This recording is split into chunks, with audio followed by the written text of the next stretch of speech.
This is the red heartbeat of Christmas Island. Its red crabs are one of the most spectacular biological wonders of the world.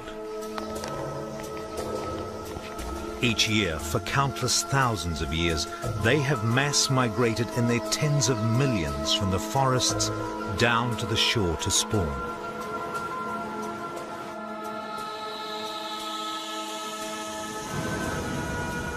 But the red crabs and their unique island ecosystem are now under threat from a small but lethal enemy, the yellow crazy ant.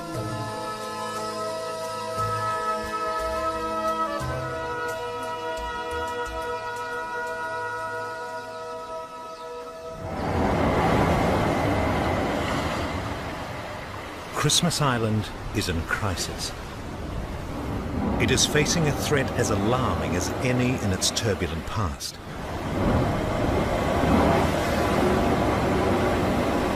Born of an ancient volcano, then uplifted and immersed many times, Christmas Island now survives as a rugged, isolated island in the Indian Ocean far to the west of Australia.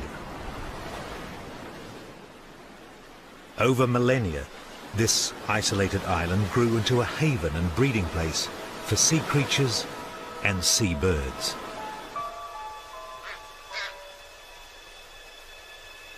Christmas Island's marine origins and millions of years of occupation by birds worked its magic to create soils rich in calcium phosphate, the ideal nursery for the growth of a lavish rainforest. It was also the perfect setting for a remarkable invasion from the sea. This forest became a paradise for several species of land crabs. Blue crabs retain the strongest links to their marine past. They have fully developed gills and carry reservoirs of water under their shells. Alongside them live crabs so perfectly adapted to life on land that they can no longer survive in water. Robber crabs are powerful enough to tear open fresh coconuts with their claws. They have legs as long as a child's arm and are the most colossal land crabs on Earth.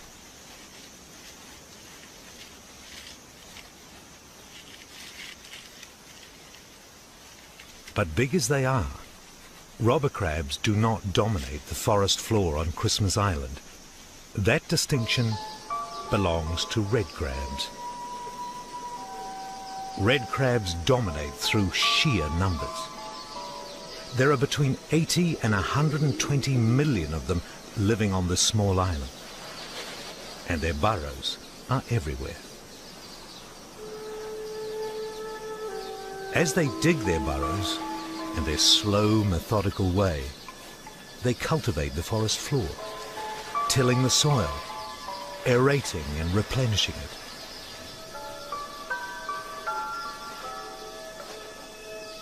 These small ecosystem engineers also recycle and remove debris. They eat leaf litter, seeds and seedlings, excreting it as nutrient-rich deposits. The whole of the rainforest's well-being rests in the claws of these small but consummate gardeners. But once a year, a powerful call draws them back to the ocean that they once emerged from. That call comes with the first of the monsoon rains. Frigate birds nesting close to the cliff tops are the first to feel the cooling drops.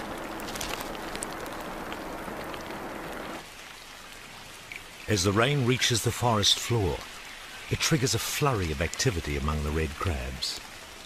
They start to move, slowly, in small numbers at first.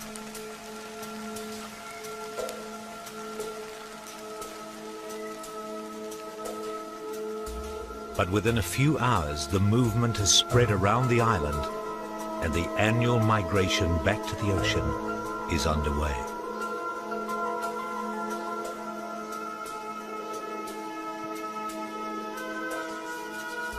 It will be a journey fraught with danger. As the crabs move coastward, the rain stops. But there's no turning back. They continue on, risking dehydration beneath the hot tropical sun.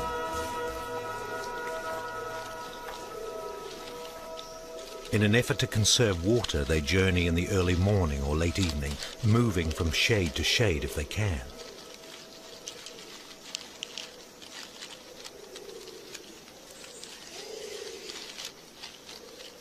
But there's one place that offers no shade, only danger. Roads crisscross the island, and most migrants must cross at least one.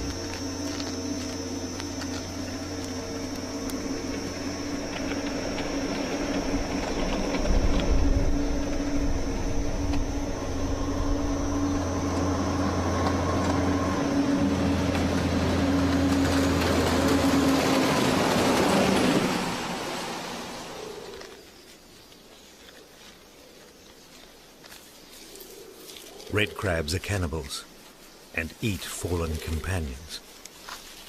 For these gardeners are also meat eaters and will dispose of any carrion in the forest.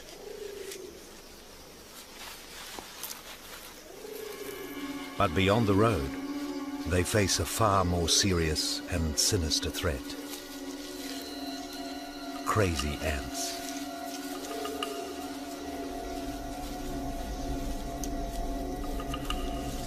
The ants attack, finding chinks in the crab's seemingly impenetrable armor. They have no defense against the ferocity of the onslaught.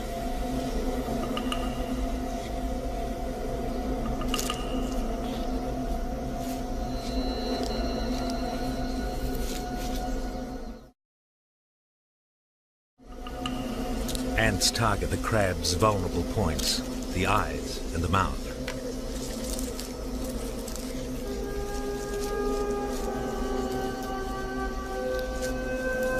They swing their abdomens forward, spraying deadly jets of formic acid. The acid attracts still more ants. Escape is impossible.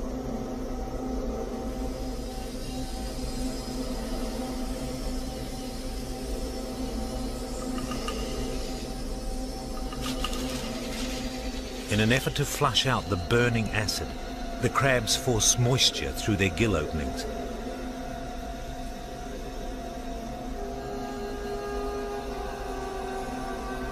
It creates a mass of froth, but it's a futile attempt at self-preservation. It only dehydrates and distresses them, and they slowly die. Crazy ants killed an estimated 3 million red crabs in 1 year, and now scientists are investigating how to stop the ants.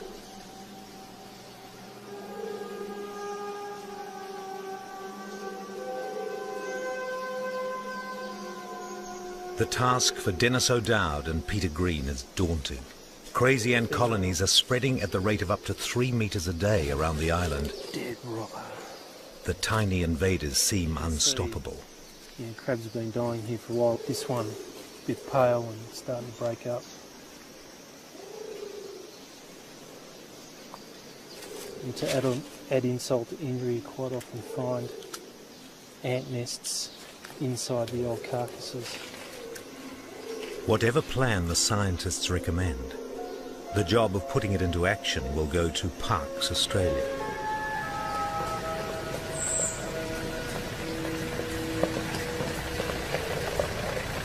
Park manager Max Orchard and his team are responsible for the maintenance of the national park that covers 2/3 of Christmas Island. Tree falls are relatively common, and any that block roads or tracks are cleared away immediately.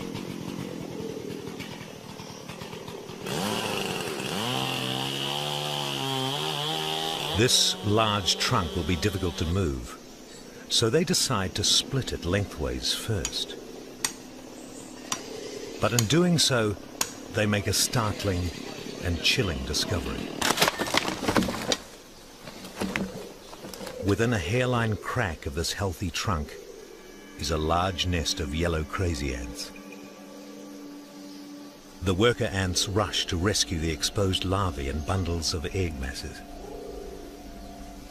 A single colony may have hundreds of queens within it. Queens in there, that's a queen. What makes crazy ants such formidable enemies is that each queen has the potential to start a new colony anytime, anywhere. But most alarming of all is that unlike many other ants, crazy ants aren't territorial. They cooperate with each other.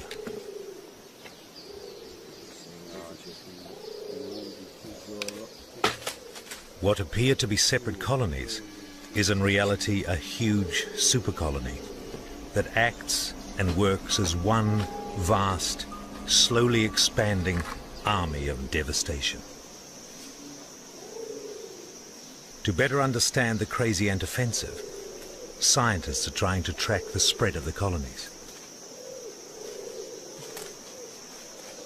But parts of the rainforest are almost impenetrable, and tracking them will be exceedingly difficult. Global Positioning System by Satellite, or GPS, is one technique being trialled. But there's a problem. Even in the less dense areas, signals can't penetrate the forest canopy. Another solution must be found if the crabs and rainforest are to be saved.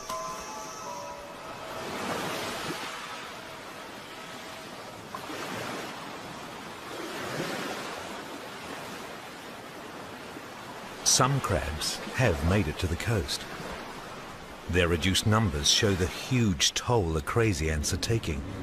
There's usually millions of crabs here.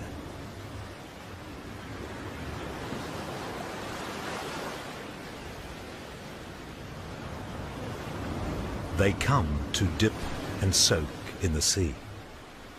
Some merely paddle, absorbing seawater through hair patches at the base of their legs.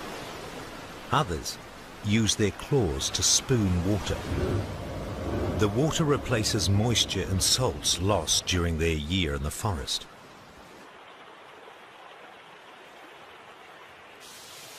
The intense heat and lack of monsoon rains has left many crabs dehydrated.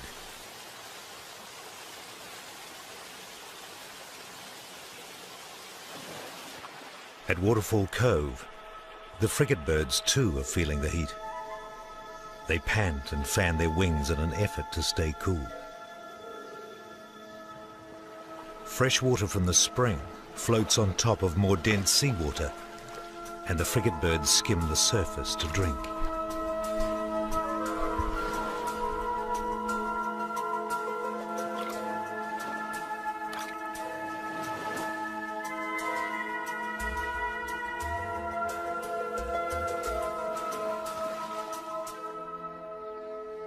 Within a few days, most of the surviving crabs have reached the outcrops, cliffs and beaches of Christmas Island.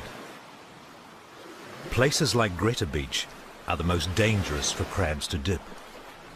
There's little to hold on to, and they risk being swept out to sea, where they will drown.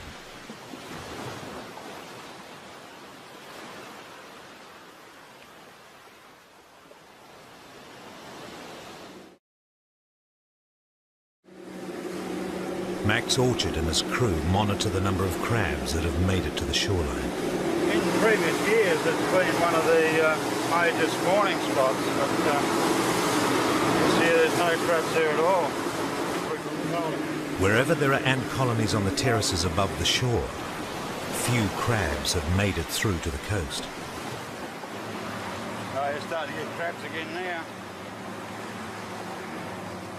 Oh, yeah, quite reasonable numbers there on that overhang. But the bright splashes of red are few and far between. The ants have taken a heavy toll. Wherever they claim territory, they annihilate all other living things. A young emerald dove fallen from its nest is doused with burning acid around its eyes and beak. It has no defense and will soon be dead.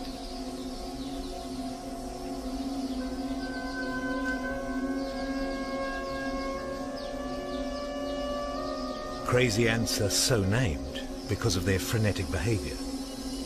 They originated in Africa and have been accidentally spread throughout the tropics by human activity.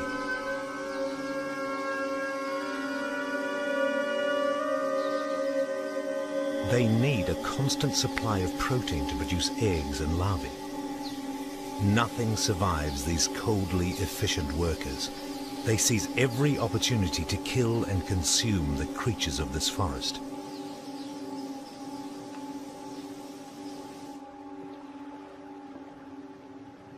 The last of the crabs have finally arrived. For some, it's been a long trek that's taken many days. Here, they can at least rest for a time and dip in the replenishing waters.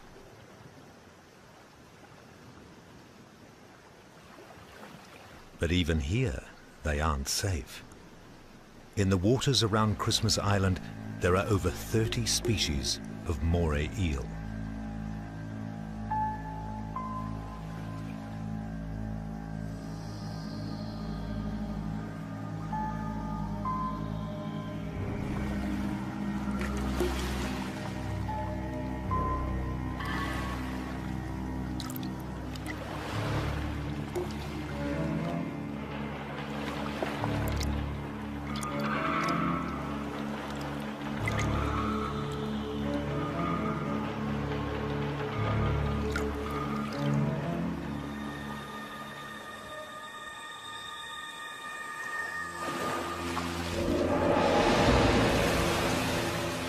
When it seizes a crab, the eel ties itself in a knot, pulls the crab through its coils, crushing and peeling off its shell all in one fluid movement.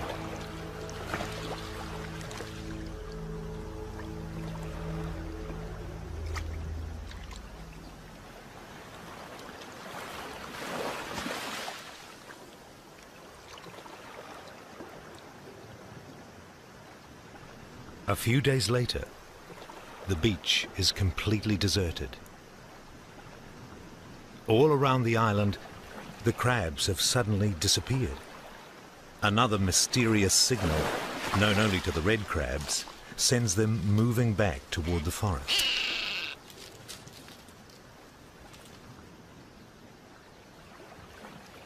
As they climb the limestone cliffs, some pass the nests of red-tailed tropic birds, where they must pay a heavy penalty for the crime of trespass.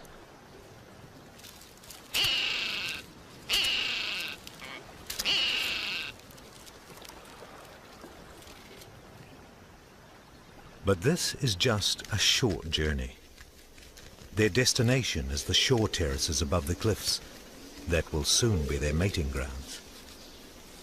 Here, they begin to prepare breeding burrows.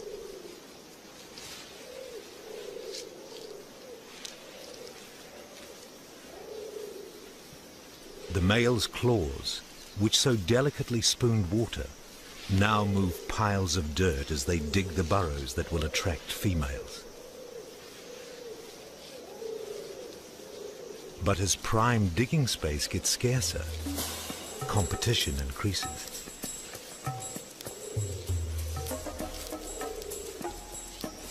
Fights are more bluff and bravado than brute force.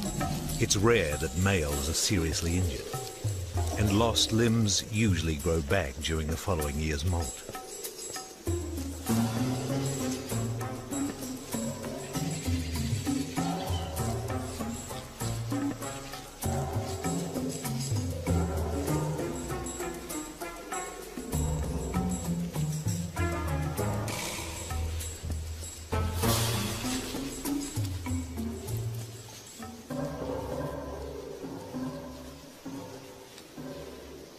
The highly prized burrows are shallow and only about a foot long, but without one, a male crab is unlikely to find a mate.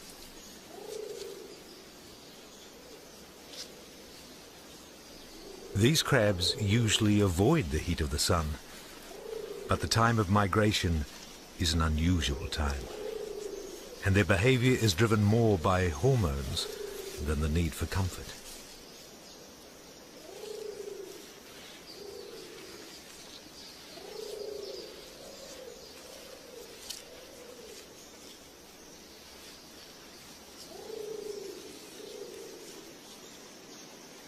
beneath the drying rays of the sun. Some take refuge in their newly dug burrows, pulling leaves across the entrance to maintain humidity and prevent dehydration.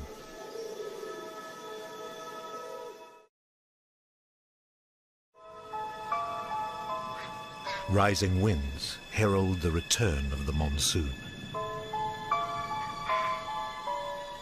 As the winds increase, young boobies and frigate birds fly the updrafts above the cliffs before the rains take hold.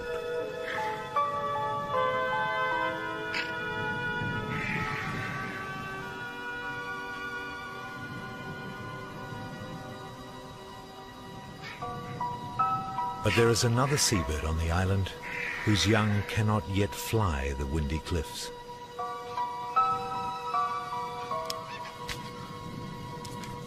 The monsoon rains sweep up and over the limestone ramparts, drenching the rainforest. In a nest high in the canopy sits an abbot's booby chick. Though 6 months old and fully feathered, it does not yet fly. It waits for its parents to bring food from far-off feeding grounds.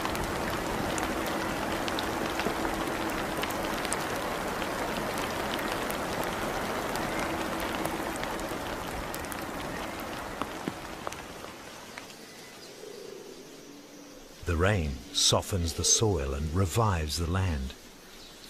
It also revives the digging and fighting.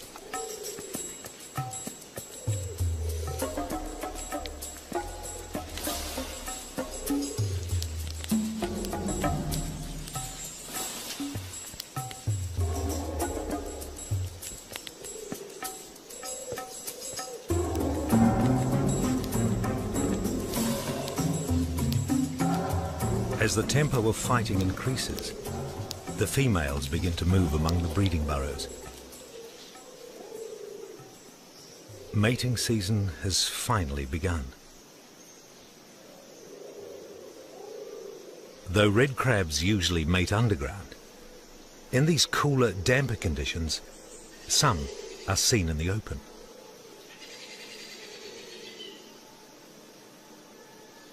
Like everything else about crabs, the act of mating is extremely slow.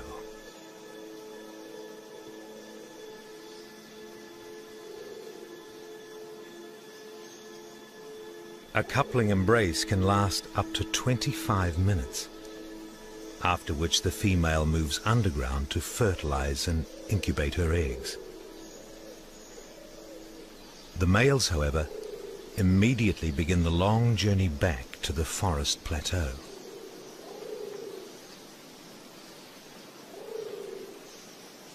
Recent rains and cloudy days means their return march is a lot easier.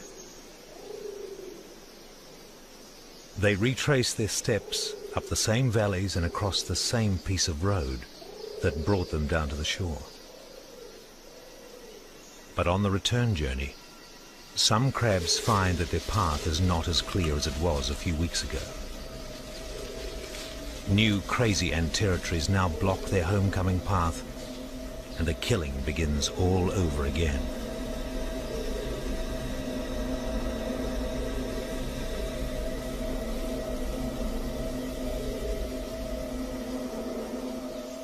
A day later, these killing fields have turned into a morbid feast to which blowflies are attracted.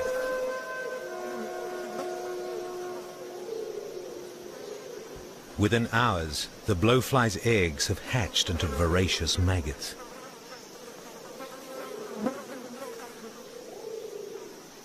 But the ants do not tolerate these intruders.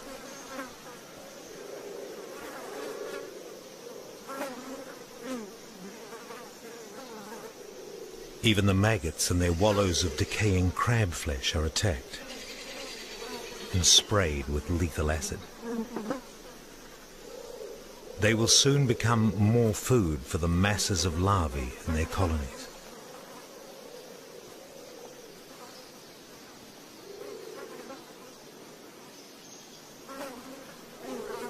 But yellow crazy ants are not just mindless killers. They're also shrewd and skillful livestock farmers.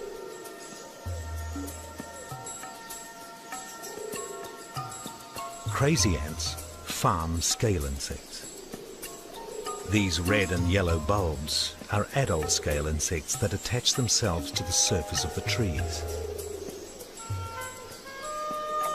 Once attached, they suck sap and excrete energy-rich, sweet honeydew, which the ants harvest and feed on.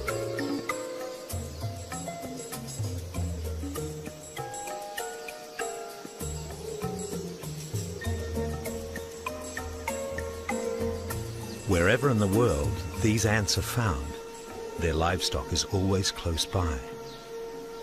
These two creatures have developed a close relationship. The ants take the scale to new pastures, and the scale rewards the ants with honeydew. These are a different species of scale insect, but they're farmed in the same way.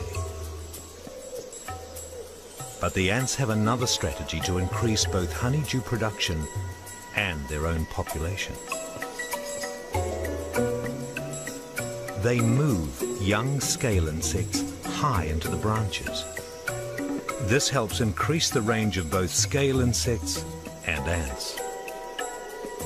Having an abundant food supply up in the trees means the invaders can spread there too. When the abdomens of the worker ants are full, they pass the honeydew they have harvested to other workers. Scientists hope that if they can find a poison the ants will accept, it will eventually be spread in this manner.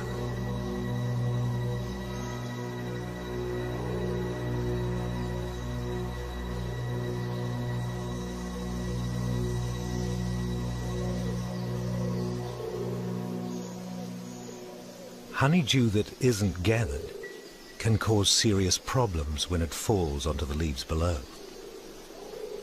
It creates a sooty mold that covers the leaves, stopping them from harvesting energy from the sun, which can cause parts of the trees to die.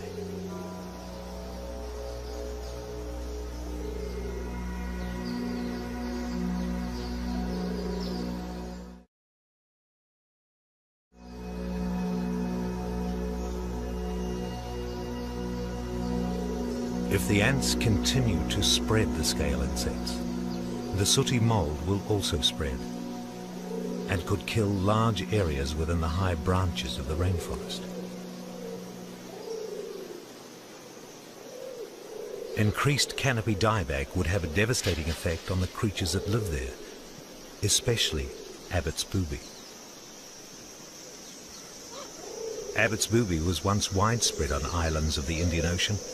Christmas Island is now the only place left in the world where they still nest and breed.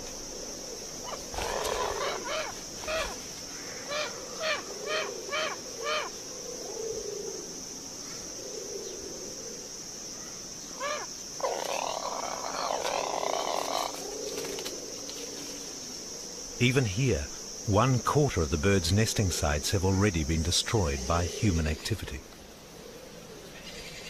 During the 1970s, part of the rainforest was clear-felled to allow the mining of phosphate. The phosphate rock is mined and then ground to dust to be exported as fertilizer.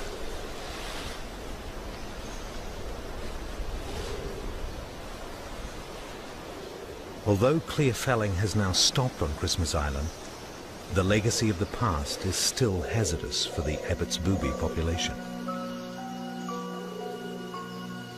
The cleared areas expose the nesting sites to huge wind gusts. It means the birds can sometimes have trouble landing in the trees and may fall. If an Abbott's booby falls to the ground, it cannot lift itself up from the forest floor, so the bird will die, either from starvation or attack by ants. The chick's parents have returned.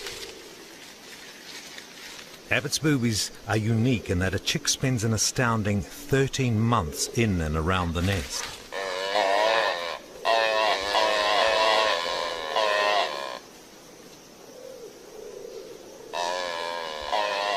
At a time when most of the island's young seabirds are feeding themselves, The monsoons and a shift in coastal fish populations prevent the chick from foraging at sea, so young birds remain dependent upon their parents for food.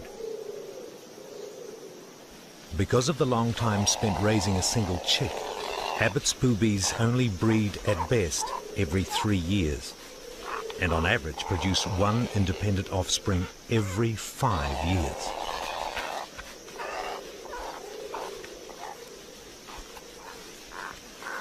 If the ant explosion is not slowed or stopped, this unique bird may be lost from the world forever.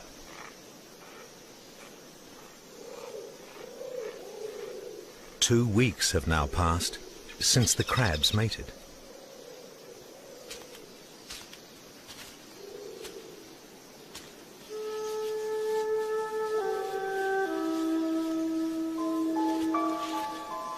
From their burrows on the forest floor, the females, heavy with fertilized eggs, are on the move. Within each brood pouch are up to 100,000 eggs, and within each egg beats the heart of a tiny crab.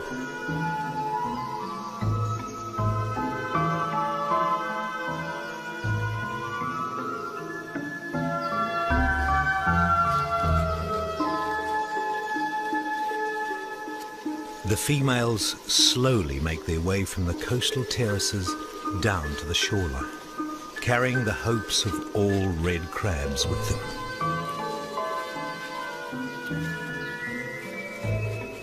As they travel, their movements are made more cumbersome by their precious loads.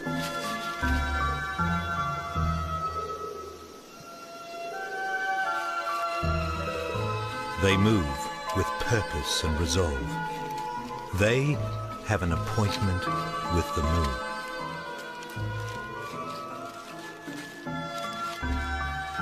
Their eggs will only be released to the ocean at a particular confluence of moon and tide.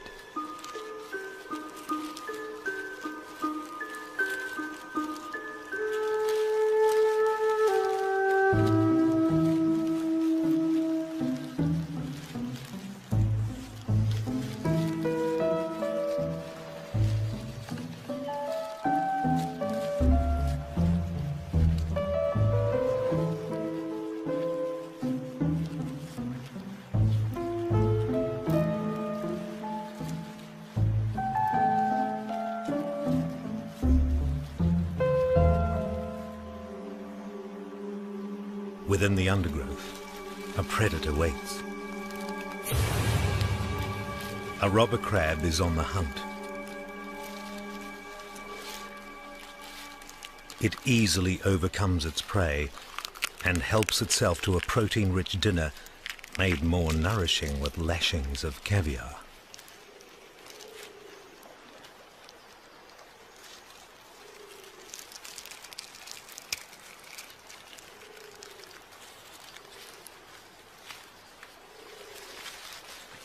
All around Christmas Island, the red heart beats to the same rhythm as the females move to the sea. The heart does not beat as strongly as in the past because of crazy ants, but the survivors are about to play their part in determining the island's future.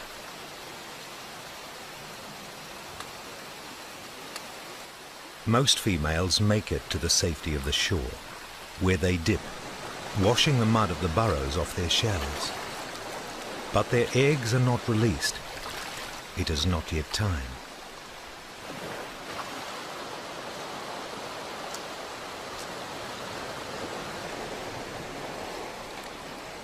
From Greta Beach to the blowholes and all around the island, the females continue to arrive. But there are extensive areas where the cliffs are not splashed with red.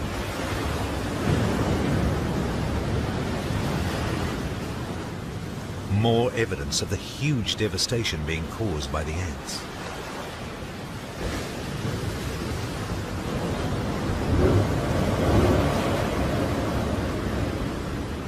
Even though the ants have been on the island for 50 years, they've only recently begun to impact heavily on crab numbers. How much longer can the crabs sustain such heavy losses?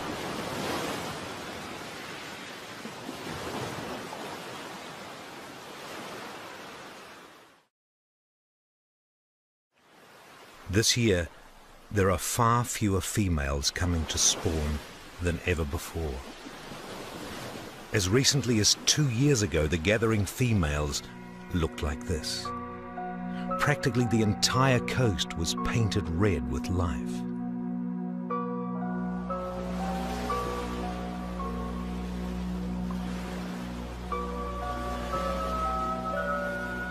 Max has been monitoring the migrations for years. This is one of the smallest gatherings he's ever seen, and he's most concerned for the crab's survival.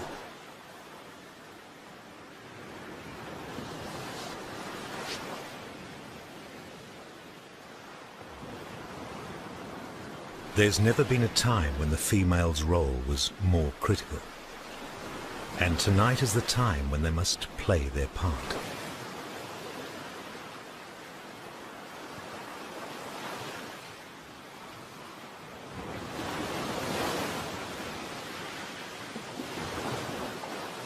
As the day lengthens, the female crabs wait.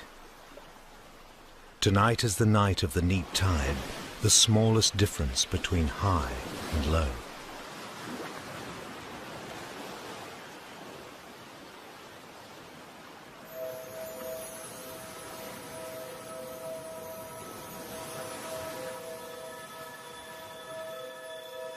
The last quarter of a waning moon rises. Its light is the signal the females have been waiting for.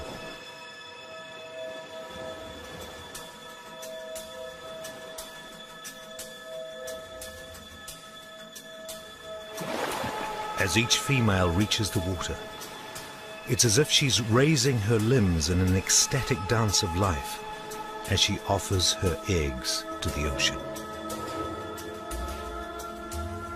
Soon the sea is saturated with spawn.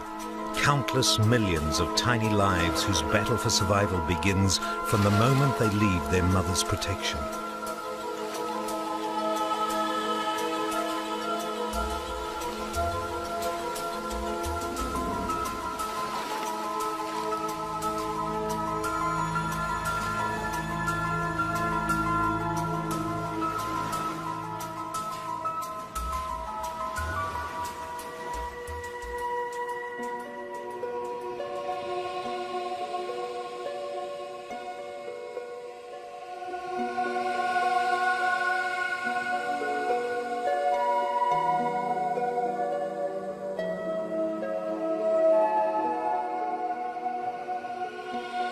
As soon as the eggs are released, they hatch, and masses of larvae or megalopae swarm the shallows.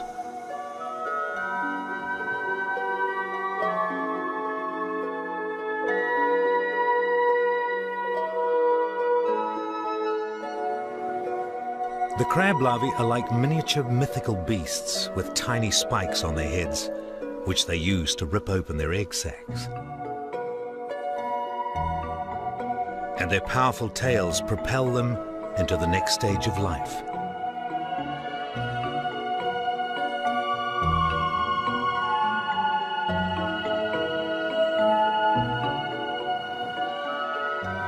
The crab larvae will go through several life stages before they come back to the land. During that time, they will be at the mercy of fish, ocean currents, and the weather. Only when the survivors return to land in 3 or 4 weeks will the success of the spawning be known.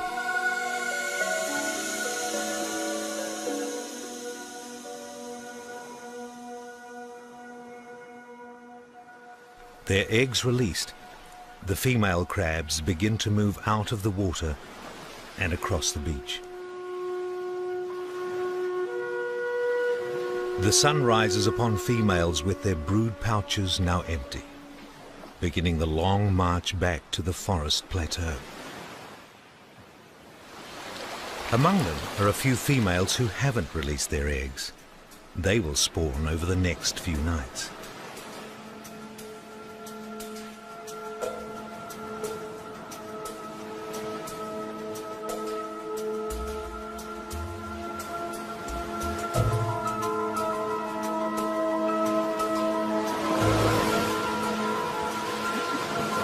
Some of the crabs dip in the ocean one last time before returning to the forest for another year.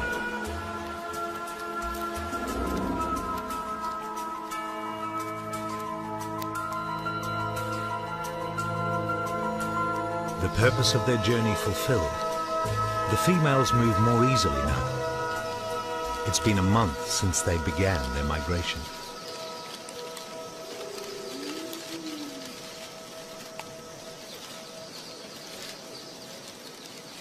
This is their journey home. Like the males, they take the same route inland as they took down to the sea. And like the males, some find that conditions have changed since they came to spawn.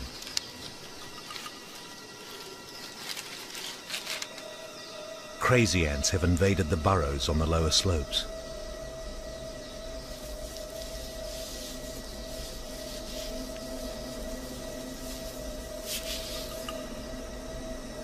As the red crabs seek safety, they are overcome. It's the same story all over again. The ants attack. The acid blinds and chokes them, and they suffer a slow death. Though some crabs try to run, there's nowhere left to hide. Their island paradise is changing rapidly. This is the Christmas Island rainforest as it's been for many thousands of years. And this is what it's rapidly becoming. Where the ants have taken over, the forest is choked with weeds and seedlings. It's not difficult to see the parts of the forest where the crabs have been wiped out. These areas of thick undergrowth are expanding, like the ant colonies.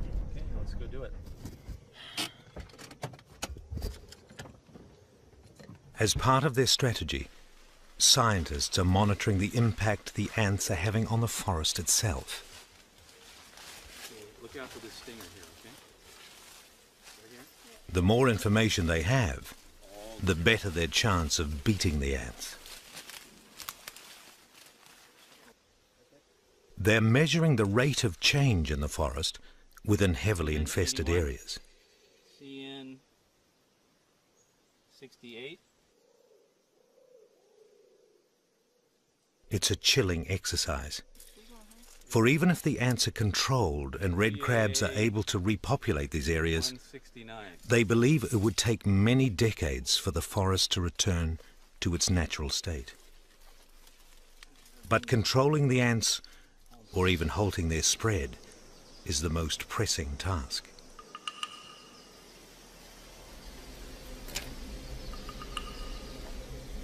The key to stopping their spread will be in understanding their behavior and, most importantly, working out exactly how workers cooperate by passing on information and food to other members of the colony.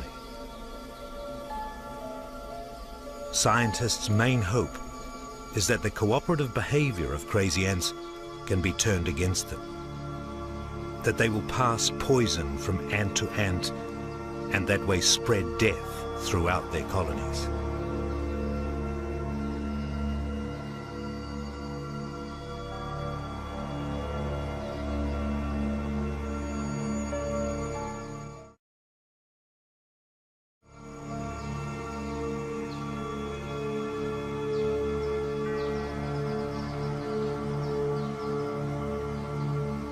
There are several highly effective ant poisons in use around the world, but finding the right bait or attractant for the conditions on Christmas Island would prove a lot more difficult. As the ants forage for food, they pass through sites where poison has been laid.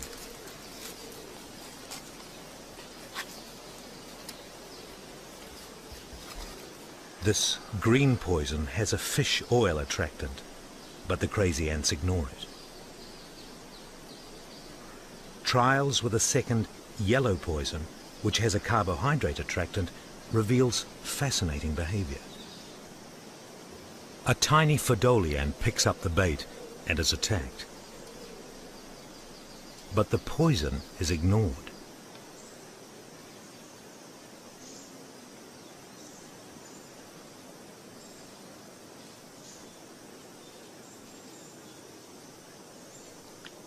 Then a second Fodoli tries, in vain for the bait.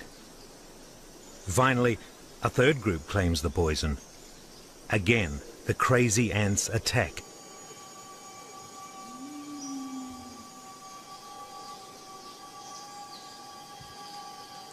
This time, though, as the scientists had hoped, a crazy ant picks up the poison and carries it towards the nest. But it carries it right past the nest, all the way to the colony midden, or rubbish dump, and disposes of it.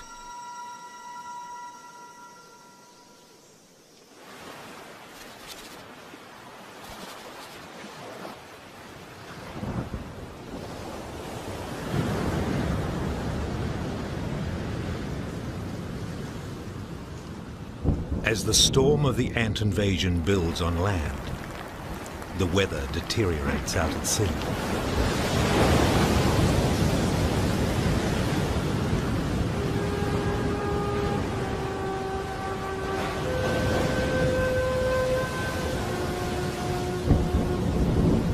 This is no longer the refreshing caress of the monsoon.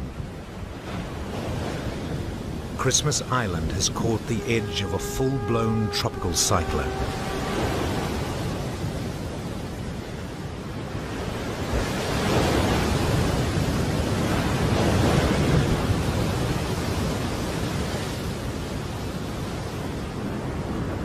It's now been 3 weeks since the spawning. The first of the crab larvae were due to return from the ocean about now. Their chances of survival don't look good.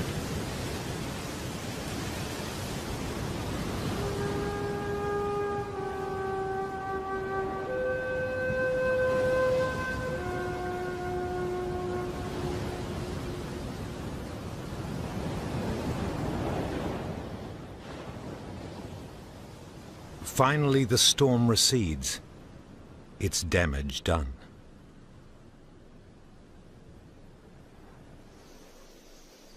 This Abbott's booby chick is very lucky to be alive. It was swept from its nest in the gale-force winds and was brought to Max before the ants or starvation could take their toll. He will care for it for at least 6 months, until it is ready to take wing and roam the vast oceans far from Christmas Island.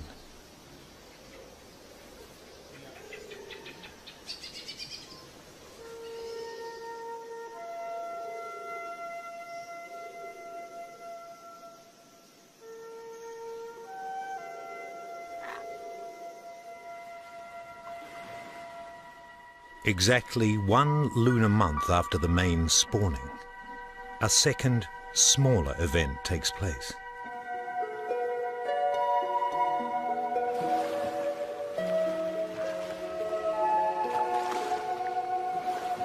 There are fewer females this time, but they perform the same ritual, the same dance of life.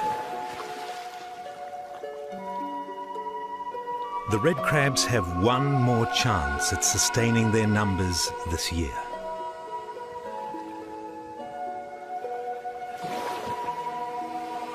The specialized legs or pleopods that held the egg safe for so long now push them out, releasing them to their fate.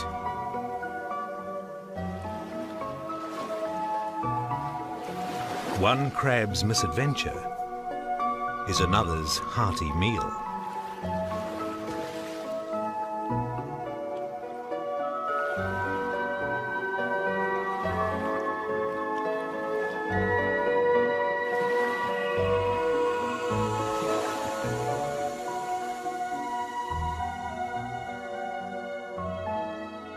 At this time of year, the water should be red with returning larvae. But the storm and the hordes of waiting fish have taken their toll.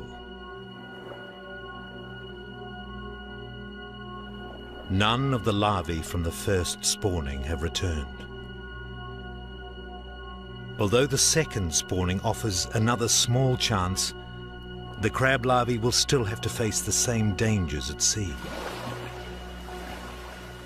On average, only 1 year in 5 yields a successful mass return of young crabs.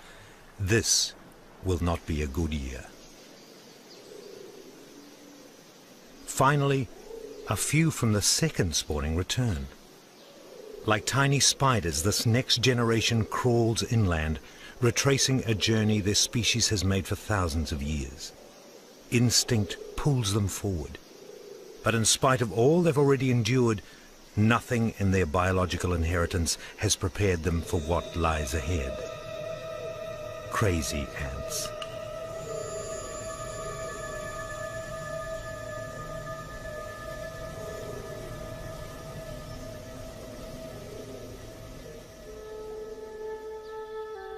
This is an island in crisis.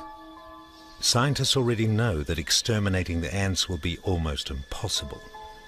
And the very best they can hope for is a partial victory.